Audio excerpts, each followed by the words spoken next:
दोस्तों, एक ऐसी घटना जिसे सुनकर सबके रोंगटे खड़े हो जाएंगे। एक गांव में एक गरीब किसान की 4 बेटियां बिन शादी के गर्भवती हो गई। सबका यही सवाल था कि ये कैसे हो सकता है, इस बच्चे के बाप कौन है। ये घटना सारे गांव वालों को हिलाकर रख दिया। गांव का हर इंसान ये सोचकर परेशान था कि वो कौन दरिंदा है जो एक एक करके इन बिन मां की मासूम बेटियों की जिंदगी खराब कर रहा है। ये दिल दहला देने वाली सच्ची घटना जरूर सुने। यदि आपको इस तरह का वीडियो देखना पसंद हो तो वीडियो को एक लाइक और चैनल को सब्सक्राइब जरूर करें।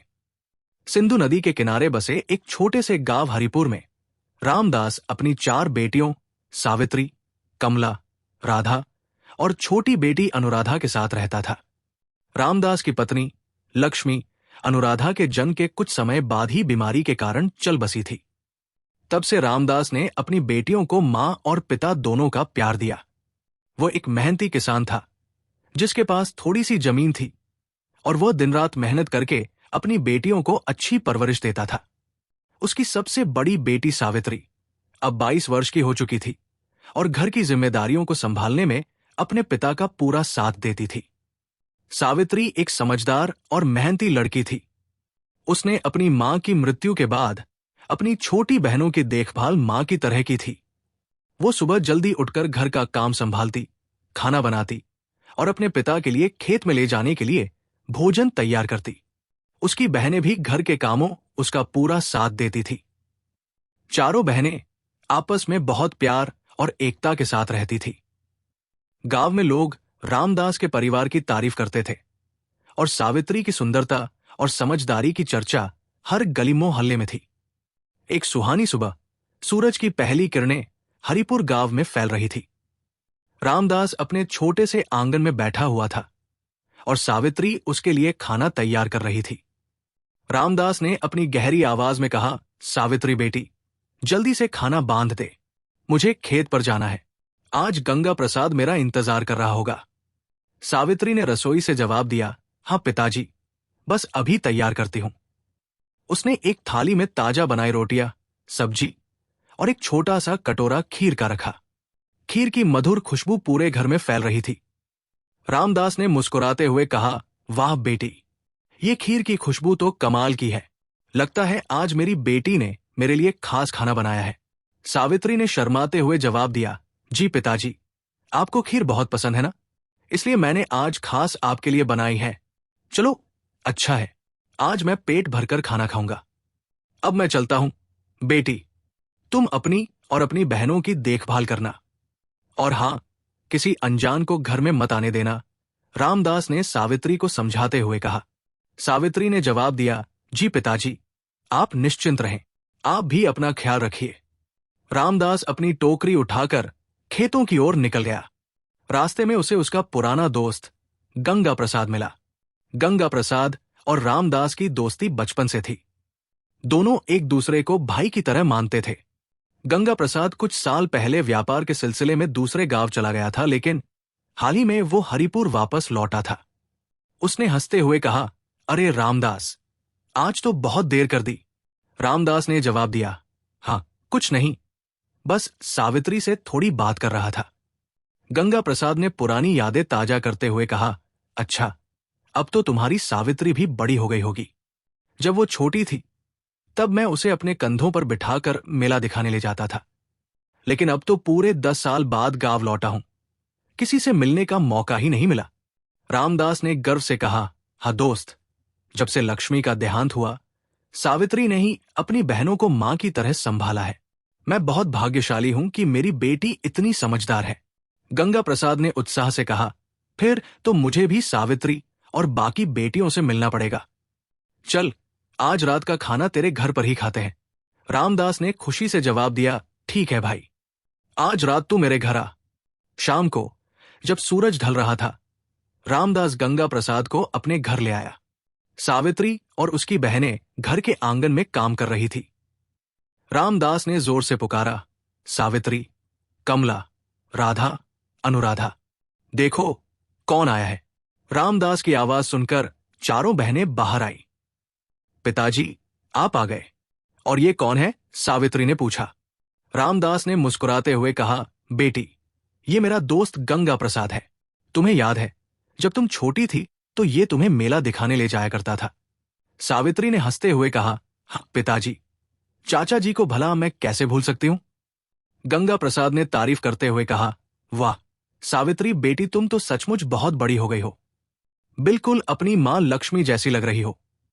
इसके बाद सावित्री शर्माते हुए बोली, अब आप लोग बैठ जाइए, मैं ही खाना लगा देती हूं। इतना कहकर सावित्री रसोई की ओर बढ़ गई। सभी लोग अंदर गए और आराम से खाना खाया। गंगा प्रसाद ने रामदास की बेटियों की तारीफ की और पुरानी बातें याद की। रात बीत गई और गंगा प्रसाद अपने घर लौट गया। कुछ दिन ऐसे ही गुजर गए। गंगा प्रसाद अक्सर रामदास के घर आता जाता रहता था। एक दिन जब दोनों दोस्त खेतों में काम कर रहे थे, गंगा प्रसाद ने गंभीर स्वर में कहा, रामदास, क्या तूने कभी सावित्री की शादी के बारे में नहीं सोचा? वो अब बड़ी हो गई है। रामदास ने जवाब दिया, क्या करूं भाई, सोचा तो है, लेकिन कोई अच्छा सा लड़का मिले तब ना। मैंने अपनी बेटियों को बड़े नाजों से पाला है और अभी मेरी बाकी 3 बेटियां छोटी हैं, इसलिए सावित्री को शादी के लिए मनाना थोड़ा मुश्किल है। गंगा प्रसाद ने समझाया, देख भाई, मजबूरियां तो हमेशा रहेंगी। इसका मतलब ये नहीं कि तू अपनी बेटी की शादी न करे। सावित्री अब जवान हो रही है, कहीं ऐसा न हो कि कोई गलती हो जाए। इससे अच्छा है कि तू उसकी शादी कर दे। रामदास ने कहा, हाँ भाई, तू सही कह रहा है, मैं इस बारे में कुछ सोचता हूं। फिर गंगा प्रसाद ने हंसते हुए कहा, सोचना क्या, जल्दी से एक अच्छा सा लड़का देख और रिश्ता तय कर दे। रामदास ने हामी भरी और मन ही मन सावित्री के लिए एक अच्छा रिश्ता ढूंढने का फैसला किया। सावित्री की सुंदरता और अच्छे स्वभाव के कारण जल्द ही गांव के एक सम्मानित परिवार से रिश्ता आ गया। रामदास ने सावित्री से कहा, बेटी, मैंने तेरा रिश्ता गांव के हरिपाल के बेटे श्याम से तय कर दिया है। तुझे कोई आपत्ति तो नहीं? सावित्री ने विनम्रता से जवाब दिया, पिताजी, आपने जो फैसला लिया है वो मेरे लिए ठीक ही होगा। मुझे कोई आपत्ति नहीं। रिश्ता तय हो गया और अगले साल के लिए शादी की तारीख भी रख दी गई। लेकिन एक दिन अचानक सावित्री की तबीयत खराब हो गई। उसे बार बार उल्टियां होने लगी। कमला ने घबराते हुए रामदास को बताया, पिताजी, दीदी की तबीयत बहुत खराब है, उन्हें लगातार उल्टियां हो रही है। रामदास ने चिंतित होकर कहा, क्या उल्टियां? जल्दी से वैद्य जी को बुला ला। कुछ देर बाद गांव की एक बुजुर्ग महिला, जो वैद्य का काम भी करती थी, घर आई। उसने सावित्री की जांच की और रामदास को एकांत में बुलाकर कहा, रामदास, तुम्हारी बेटी सावित्री मां बनने वाली है। यह सुनकर रामदास के पैरों तले जमीन खिसक गई। ये क्या कह रही हो वैद्य मां? ये नहीं हो सकता। सावित्री का तो विवाह भी नहीं हुआ। तुम्हें जरूर कोई गलतफहमी हुई है। वैद्य मां ने गंभीर स्वर में कहा, मैंने अच्छे से जांच की है रामदास, कोई गलतफहमी नहीं है। वैद्य मां के जाने के बाद रामदास ने सावित्री से सख्ती से पूछा, सावित्री, ये सब क्या है? सच सच बता, ये कैसे हुआ? सावित्री ने रोते हुए कहा, पिताजी, मेरा विश्वास कीजिए, मुझे कुछ नहीं पता। मैंने ऐसा कोई गलत काम नहीं किया। मैं तो घर से बाहर भी नहीं निकलती। रामदास गुस्से में चिल्लाए, मुझे पागल समझती है? सच बता, ये सब कैसे हुआ? सावित्री ने बार बार यही कहा, पिताजी, मैं सच कह रही हूं, मुझे कुछ नहीं पता। रामदास का मन उलझन में पड़ गया। वो सावित्री को लेकर दूसरे गांव के एक मशहूर वैद्य के पास गया। रास्ते में उसे गंगा प्रसाद मिल गया। उसने पूछा, अरे रामदास, इतनी जल्दी में कहां जा रहे हो? रामदास ने संक्षेप में जवाब दिया, बस सावित्री की तबीयत खराब है, वैद्य के पास जा रहा हूं। गंगा प्रसाद ने जिद करते हुए कहा, मैं भी साथ चलता हूं। सावित्री मेरी भी बेटी जैसी है। रामदास उसे मना नहीं कर सका और दोनों सावित्री को लेकर वैद्य के पास गए। वैद्य ने भी यही बताया कि सावित्री गर्भवती है।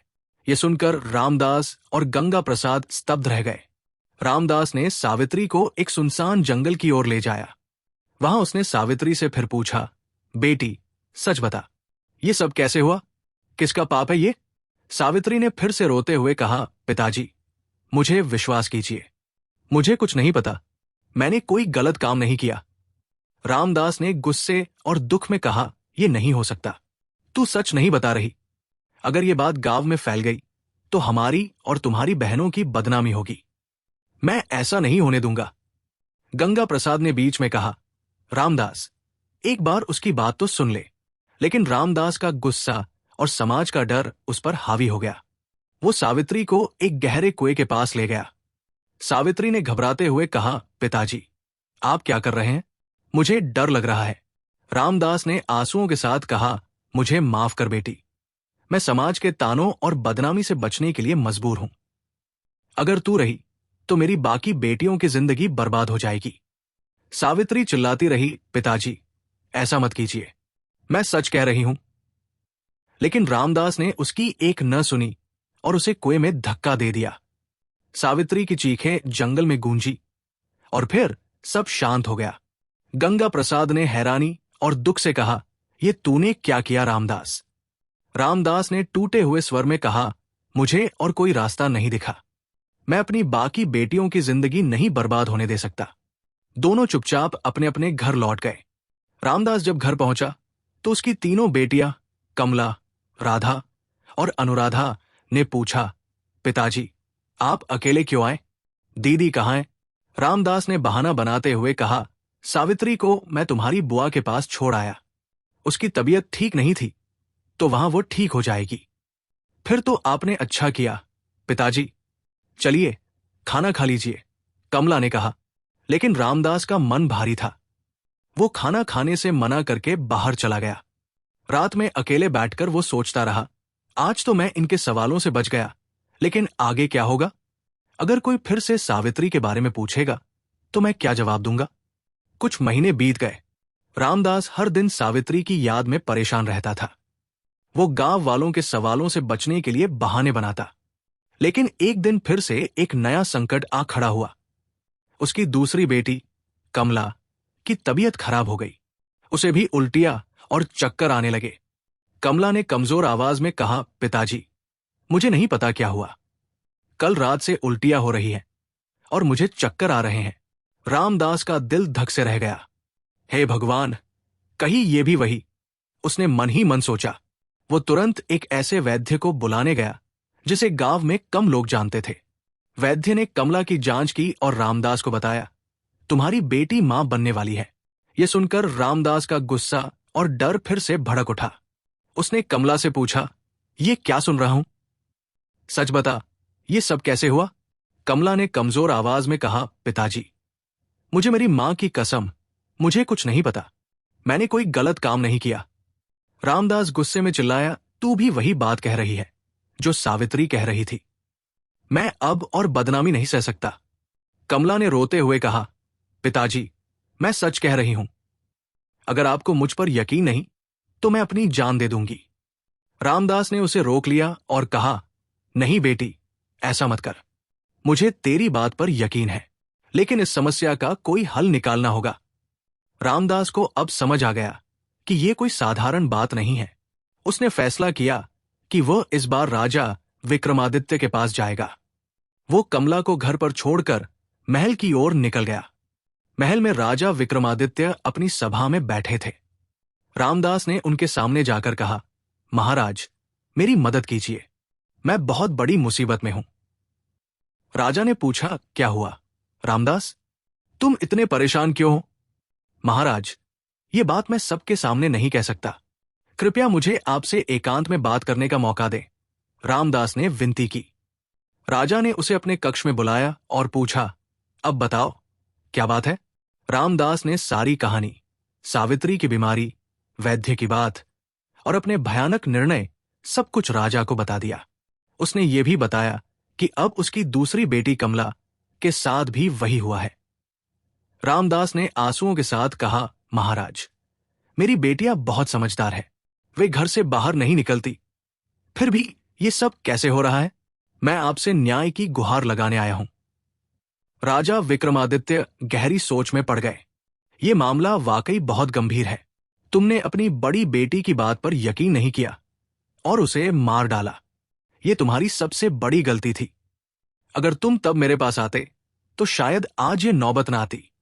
रामदास ने कहा, मुझे माफ कर दीजिए महाराज। मैं एक बाप हूं और मुझे समाज की बदनामी का डर था। तुम भी सजा के पात्र हो, लेकिन पहले हमें उस दुष्ट को पकड़ना होगा जिसने तुम्हारी बेटियों की जिंदगी बर्बाद की। तुम घर जाओ और किसी को कुछ मत बताना, हम इस मामले का हल निकालेंगे, राजा ने आश्वासन दिया। रामदास घर लौट गया और राजा पूरी रात इस विचित्र मामले के बारे में सोचते रहे। अगली सुबह राजा ने अपने विश्वस्त मंत्री विश्वनाथ को बुलाया। मंत्री जी, ये मामला बहुत उलझा हुआ है, हमें उस दुष्ट को पकड़ना होगा जो इस अपराध का जिम्मेदार है। मंत्री विश्वनाथ ने कहा, महाराज, आप कोई योजना बनाएं, मैं आपका पूरा साथ दूंगा। राजा ने धीरे से अपनी योजना बताई। हम कुछ सैनिकों को गांव वालों के भेष में रामदास के घर के आसपास तैनात करेंगे। वे रात में नजर रखेंगे कि कौन आता जाता है। हमें उस दुष्ट को रंगे हाथों पकड़ना होगा। मंत्री ने रजा की तारीफ करते हुए कहा, अति उत्तम महाराज, ये योजना जरूर काम करेगी। रामदास अपने घर लौट आया, लेकिन उसका मन अब भी भारी था। राजा विक्रमादित्य की बातों ने उसे एक नई उम्मीद दी थी, पर साथ ही सावित्री की याद और कमला की हालत उसे बार बार परेशान कर रही थी। उसने अपनी बेटियों से कुछ नहीं कहा और रात में सामान्य व्यवहार करने की कोशिश की। कमला, राधा और अनुराधा को देखकर वो मन ही मन सोच रहा था, हे भगवान, मेरी बेटियों को इस संकट से बचा ले। उस रात वो सो नहीं सका। वो आंगन में बैठा तारों को निहारता रहा और मन में एक ही सवाल घूम रहा था, ये सब कैसे हो रहा है। उधर राजा विक्रमादित्य और उनके मंत्री विश्वनाथ अपनी योजना को अमल में लाने में जुटे थे। विश्वनाथ ने अपने सबसे भरोसेमंद सैनिकों को चुना, जो गांव वालों के भेष में रामदास के घर के आसपास नजर रखने वाले थे। ये सैनिक सामान्य किसानों और मजदूरों की तरह कपड़े पहनकर गांव में घुल मिल गए, ताकि किसी को शक न हो। विश्वनाथ ने उन्हें सख्त हिदायत दी थी कि वे रात के समय रामदास के घर पर पैनी नजर रखें और किसी भी संदिग्ध गतिविधि की तुरंत सूचना दें। रात गहराने लगी। हरिपुर गांव में सन्नाटा छा गया। कुत्तों की भौंकने की आवाज और रात के कीड़ों की आवाज के सिवा कुछ सुनाई नहीं दे रहा था। रामदास का परिवार गहरी नींद में था। कमला, जो दिन भर की परेशानी और उल्टियों से थक चुकी थी, अपनी बहनों के पास सो रही थी।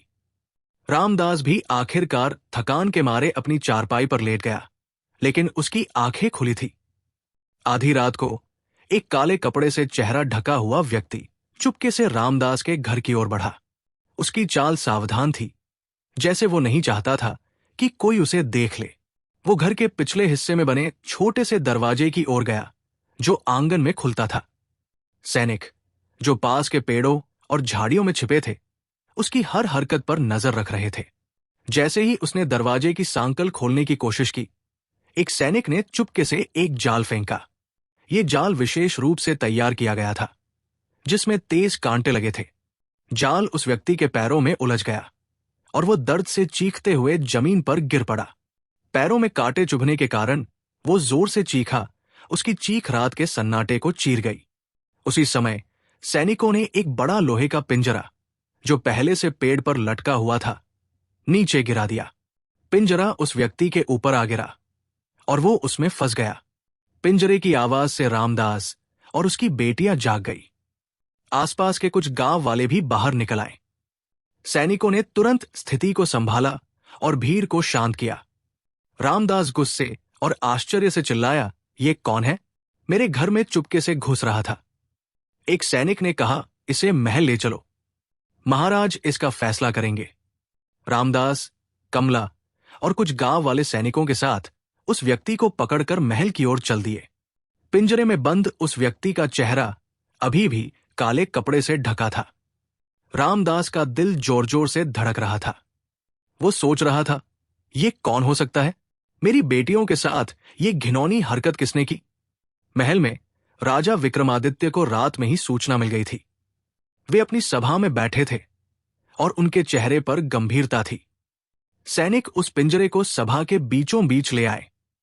रामदास और कमला भी वहां मौजूद थे। गांव वालों की भीड़ सभा के बाहर जमा हो गई थी, लेकिन राजा ने केवल कुछ विश्वस्त लोगों को अंदर आने की इजाजत दी। राजा ने सख्त स्वर में कहा, इसके चेहरे से कपड़ा हटाओ। मंत्री विश्वनाथ ने आगे बढ़कर उस व्यक्ति के चेहरे से काला कपड़ा हटाया। जैसे ही चेहरा सामने आया, रामदास के मुंह से एक चीख निकल गई। गंगा प्रसाद, तू! सभी लोग स्तब्ध रह गए। वो व्यक्ति कोई और नहीं बल्कि रामदास का बचपन का दोस्त गंगा प्रसाद था। कमला की आंखों में आंसू आ गए और वो बोली, चाचा जी, आपने ये सब किया? रामदास का गुस्सा और दुख उसकी आवाज में साफ झलक रहा था। महाराज, ये मेरा दोस्त गंगा प्रसाद है। मैंने इसे अपने भाई की तरह माना और इसने मेरी बेटियों के साथ ये नीच हरकत की। राजा विक्रमादित्य ने गर्जना की, गंगा प्रसाद, बोल, तूने ये सब क्यों किया? रामदास की बेटियां तेरी भी बेटियों की तरह थी, फिर भी तूने ये घिनौना अपराध किया। गंगा प्रसाद ने सिर झुकाए रखा। कुछ देर की खामोशी के बाद उसने धीमी आवाज में कहा, महाराज, मुझे माफ कर दीजिए। मैं अपनी गलती कबूल करता हूं। यह सब मेरी कमजोरी की वजह से हुआ। गंगा प्रसाद ने सिर उठाया और धीरे धीरे अपनी कहानी शुरू की। महाराज, जब मैं इस गांव में रहता था, तब रामदास और मैं बचपन के दोस्त थे। मैं उसकी बेटियों को अपनी बेटियों की तरह मानता था। लेकिन कुछ साल पहले मुझे व्यापार के लिए दूसरे गांव जाना पड़ा। वहां मेरी जिंदगी मुश्किल थी। मेरी शादी नहीं हो सकी क्योंकि कोई भी व्यापारी को अपनी बेटी देना नहीं चाहता था। लोग ताने मारते थे कि मैं बूढ़ा हो गया हूं और अब मुझे कोई नहीं मिलेगा। जब मैं कई साल बाद हरिपुर लौटा तो रामदास से मेरी मुलाकात हुई। वो मुझे अपने घर ले गया। वहां मैंने सावित्री को देखा। वो अब जवान और खूबसूरत हो गई थी। मेरे मन में गलत ख्याल आने लगे। मैंने अपनी इस कमजोरी को रोकने की कोशिश की, लेकिन मैं हार गया। मुझे अपनी जिंदगी में एक साथी की कमी खल रही थी और सावित्री की सुंदरता ने मेरे मन को भटका दिया। एक दिन मैं अपने एक पुराने दोस्त के पास गया जो जड़ी बूटियों का व्यापारी था। मैंने उससे अपनी परेशानी बताई। उसने मुझे एक ऐसी औषधि दी जिसे छिड़कने से कोई गहरी नींद में चला जाता है और उसे कुछ पता नहीं चलता। मैंने उस औषधि का इस्तेमाल किया। जब भी मैं रामदास के घर जाता, मैं रात में उस औषधि का छिड़काव करता, जिससे पूरा परिवार बेहोश हो जाता।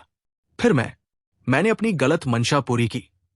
सुबह होने से पहले मैं चुपके से निकल जाता ताकि किसी को कुछ पता न चले। जब सावित्री की तबीयत खराब हुई तो मुझे डर लगा कि मेरा अपराध सामने आ जाएगा। लेकिन जब रामदास ने सावित्री को, गंगा प्रसाद रुक गया क्योंकि वो आगे नहीं बोल पा रहा था। रामदास चीखते हुए बोला, बोल, दुष्ट, तूने ये सब क्यों किया? तुझे जरा भी शर्म नहीं आई? मुझे माफ कर दो रामदास। मैं अपनी कमजोरी पर काबू नहीं कर सका, लेकिन इसमें तेरा भी दोष है। तूने अपनी जवान बेटियों के समय पर शादी नहीं की। अगर सावित्री की शादी पहले हो जाती तो शायद ये सब न होता। गंगा प्रसाद ने अपनी सफाई देने की कोशिश की। राजा विक्रमादित्य ने गंभीर आवाज में कहा, चुप कर, नीच। तू अपराध करके अब अपने दोस्त पर दोष मढ़ रहा है। तेरी वजह से एक बेटी की जान गई और दूसरी की जिंदगी बर्बाद हो गई। तुझे कोई माफी नहीं मिलेगी। राजा विक्रमादित्य ने सैनिकों को आदेश दिया, इस दुष्ट को राज्य के बीचों बीच ले जाओ। इसे सूली पर लटकाया जाए ताकि हर कोई देखे कि ऐसी घिनौनी हरकत करने वालों का क्या अंजाम होता है। सैनिक गंगा प्रसाद को पकड़कर ले गए। गांव वालों की भीड़ ने उसे ताने मारे और उसकी निंदा की। गंगा प्रसाद का सिर शर्म से झुका हुआ था। उसकी सजा ने पूरे गांव को एक संदेश दिया, ऐसे अपराधों की कोई माफी नहीं होगी। राजा ने रामदास की ओर देखा और कहा, रामदास, गंगा प्रसाद ने जो अपराध किया उसका जिम्मेदार वह है, लेकिन तुमने भी अपनी बेटी सावित्री की बात पर यकीन नहीं किया और उसकी जान ले ली। यह तुम्हारी सबसे बड़ी गलती थी। अगर तुम उस समय हमें सब बता देते तो शायद कमला की जिंदगी न बर्बाद होती। रामदास ने आंसुओं के साथ कहा, महाराज, मुझे माफ कर दीजिए। मैं एक बाप हूं और मुझे समाज की बदनामी का डर था। मैंने जो किया वो मुझे सही लगा। फिर राजा ने रामदास को समझाते हुए कहा, हम तुम्हारी मजबूरी समझते हैं, लेकिन तुमने जो अपराध किया उसकी सजा तुम्हें मिलेगी। तुम्हें 5 वर्ष तक कारावास में रहना होगा, लेकिन तुम्हारी बेटी कमला की जिम्मेदारी अब हमारी है। हम उसका विवाह किसी अच्छे और सम्मानित व्यक्ति से करवाएंगे और उसके बच्चे को पिता का साया मिलेगा। तुम चिंता मत करो। रामदास ने हाथ जोड़कर कहा, आपका बहुत बहुत धन्यवाद महाराज। आपने मेरी सारी चिंताएं दूर कर दी। राजा विक्रमादित्य ने अपने वचन के अनुसार कमला का विवाह अपने एक वफादार सैनिक सूरज से करवाया। सूरज एक नेक और मेहनती युवक था जो कमला की स्थिति को समझता था। उसने कमला को पूरे सम्मान के साथ अपनाया और उसके होने वाले बच्चे को भी अपने बच्चे की तरह प्यार देने का वादा किया। राधा और अनुराधा की भी शादी राजा ने अपने महल के 2 अन्य सैनिकों रमेश और किशोर से करवा दी। दोनों सैनिक न केवल बहादुर थे बल्कि दयालु और परिवार के प्रति समर्पित भी थे। राजा ने यह सुनिश्चित किया कि रामदास की बेटियां एक सुरक्षित और सम्मानजनक जीवन जी सके। राधा और अनुराधा को राजा ने अपने महल में काम करने वाली दासियों के साथ शिक्षा और प्रशिक्षण के लिए भेजा ताकि वे आत्मनिर्भर बन सके। दोनों बहनें मेहनती थी और जल्द ही महल में अपनी जगह बना ली। कमला का बच्चा, एक सुंदर बेटी का जन्म हुआ और सूरज ने उसे अपनी बेटी की तरह प्यार दिया। 5 साल बाद जब रामदास अपनी सजा पूरी करके कारावास से बाहर आया तो उसने अपनी तीनों बेटियों को खुशहाल और सुरक्षित देखा। कमला अपनी बेटी और पति सूरज के साथ एक छोटे से घर में सुखी जीवन बिता रही थी। राधा और अनुराधा भी अपने अपने परिवारों के साथ खुश थी। रामदास की आंखों में आंसू आ गए। वो महल गया और राजा विक्रमादित्य के सामने सिर झुकाकर बोला, महाराज, आपने मेरी बेटियों को नया जीवन दिया। मैं आपका हमेशा आभारी रहूंगा। राजा विक्रमादित्य बोले, रामदास, हमारा कर्तव्य अपनी प्रजा की रक्षा करना है। तुमने अपनी गलती की सजा भुगत ली। अब अपनी बेटियों के साथ समय बिताओ और उन्हें प्यार दो। रामदास अपने गांव लौट आया और अपनी बेटियों के साथ समय बिताने लगा। गंगा प्रसाद की सजा ने पूरे राज्य में एक मिसाल कायम की और लोग समझ गए कि अपराध का कोई भी बहाना स्वीकार नहीं किया जाएगा। राजा विक्रमादित्य की न्यायप्रियता की कहानी और फैल गई और हरिपुर गांव में फिर से शांति और समृद्धि लौट आई। रामदास ने अपनी गलतियों से सबक सीखा और अपनी बेटियों की खुशी में अपनी जिंदगी का मकसद ढूंढ लिया। कमला, राधा और अनुराधा ने भी अपने पिता को माफ कर दिया क्योंकि वे जानती थी कि उनके पिता ने जो किया वो समाज के दबाव और डर के कारण किया। ये कहानी हमें सिखाती है कि विश्वास, संवाद और समय पर लिए गए सही फैसले कितने जरूरी हैं। अगर रामदास ने अपनी बेटी की बात पर भरोसा किया होता और पहले ही राजा के पास गया होता तो शायद सावित्री की जान बच सकती थी। लेकिन राजा विक्रमादित्य के न्याय ने यह सुनिश्चित किया कि बाकी बेटियों को एक नया और सम्मानजनक जीवन मिले। तो दोस्तों, यदि आपको यह कहानी अच्छी लगी हो तो वीडियो को लाइक और चैनल को सब्सक्राइब जरूर करें। और साथ ही आज ये प्रण लीजिए कि आप अपने बहन और बेटियों की रक्षा करेंगे और इस समाज के बदनामियों के डर से कभी भी नहीं अपनी या अपने परिवार के किसी के जिंदगी को बर्बाद नहीं करेंगे। साथ ही आप अपना प्यारा सा नाम कमेंट में जरूर लिखें।